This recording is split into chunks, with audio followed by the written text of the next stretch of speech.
تازہ ترین ویڈیو کے اندر ایک خاص پیغام اور خاص مسئلے کی طرف آپ کی توجہ اور آپ کا رجحان دلانا چاہتا ہوں۔ اس سے قبل کہ آپ ویڈیو کو اسکائپ کریں، پورا دیکھیں، ویڈیو کو مکمل دیکھیں، اور یہ ویڈیو آپ کو اچھی لگے تو اپنے دوست، احباب، رشتہ دار اور اپنے ملنے جلنے والوں تک ضرور پہنچائیں۔ میں آج کا خاص مسئلہ بتانا چاہتا ہوں کہ شراب جو آج ہمارے سماج کا ایک کینسر بن چکا ہے۔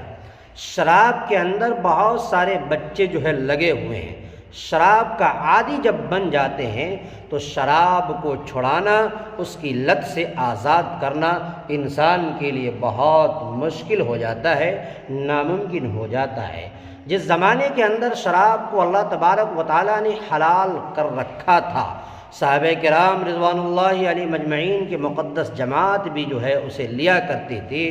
لیکن جب یہ دیکھا گیا کہ اس شراب کی وجہ سے بہت ساری عبادتوں کے اندر، بہت سارے معاملات کے اندر، بہت ساری چیزوں کے اندر کوتاہیاں درپیش ہو رہی ہے، تو پھر شراب کو اللہ تبارک و تعالیٰ نے 3 قسطوں میں حرام قرار کر دیا گیا۔ پہلی آیت اور پہلا پیغام جو سن 3 ہجری کے اندر نازل ہوا، اللہ تبارک و تعالیٰ نے فرمایا یسألونک عن الخمر والمیسر، کہ وہ لوگ آپ سے جوئے اور شراب کے بارے میں سوال کرتے ہیں۔ قل فیہما اثم کبیر ومنافع للناس، آپ ان سے کہہ دیجئے کہ ان دونوں کے کرنے میں گناہ بھی ہے اور لوگوں کے لیے فائدہ بھی ہے۔ وَإِثْمُهُمَا أَكْبَرُ مِن نَّفْعِهِمَا، لیکن ان دونوں کا گناہ ان کے نفع سے اور فائدے سے زیادہ ہے، یعنی گناہ زیادہ ہے، فائدہ کم ہے۔ جب یہ پیغام نازل ہوا، جب یہ حکم نازل ہوا، تو بہت سے لوگوں نے جو ہے شراب کو چھوڑ دیا کہ اب یہ شراب جو ہے یہ عقل کو زائل کر دیتی ہے، عقل کی طاقت اور قوت کو زائل کر دی ہے، لہذا اسے چھوڑ دیا گیا۔ پھر دوسری مرتبہ دوسرا حکم نازل ہوا کہ اللہ تبارک و تعالیٰ نے یہ فرمایا یا ایھا الذین آمنوا لا تقربوا الصلاۃ وانتم سکارى،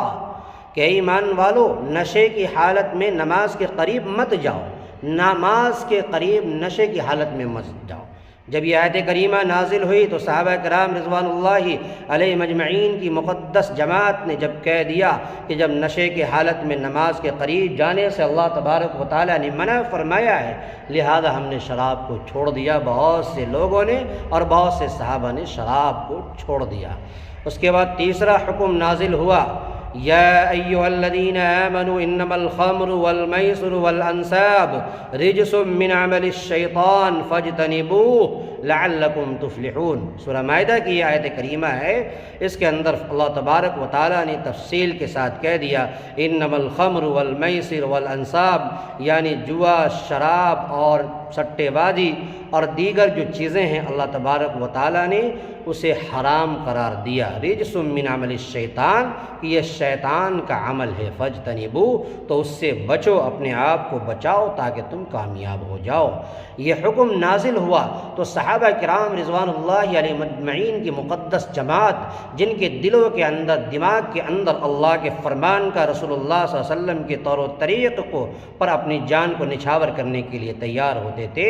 اور کتابوں کے اندر لکھا ہے، روایتوں میں آتا ہے کہ اس حکم کے نافذ ہوتے ہی مدینہ کے اندر جتنے لوگوں کے پاس شراب کے مٹکے تھے یا جس اعتبار سے رکھے ہوئے تھے، انہوں نے مٹکوں کو توڑنا شروع کر دیا، پھوڑنا شروع کر دیا گیا۔ لوگوں نے دیکھا کہ مدینے کی گلیوں میں شراب بہہ رہی ہے، اور شراب روڈ پر، چوک چوراہوں پر بہتے ہوئے لوگوں نے دیکھا، گویا کہ اس وقت جو ہے شراب کی مکمل حرمت آ گئی، اور صحابہ کرام رضوان اللہ علیہ مجمعین کی مقدس جماعت نے اللہ تبارک و تعالیٰ سے توبہ اور استغفار کیا، اور اس کو ہمیشہ ہمیشہ کے لیے جو چھوڑ دیا، اور اللہ تبارک و تعالیٰ کا دائمی حکم حرمت سے متعلق نازل ہوا جو آج تک نافذ ہے۔ اس لیے میں ان لوگوں سے جو لوگ شراب کے عادی ہیں، ان لوگوں سے جو شراب پیتے ہیں، ان سے میں یہی کہنا چاہوں گا کہ اس جیسی نحوست کو چھوڑ دیں، دنیاوی شراب جو اللہ نے حرام قرار دیا ہے ان کو چھوڑ دیا جائے،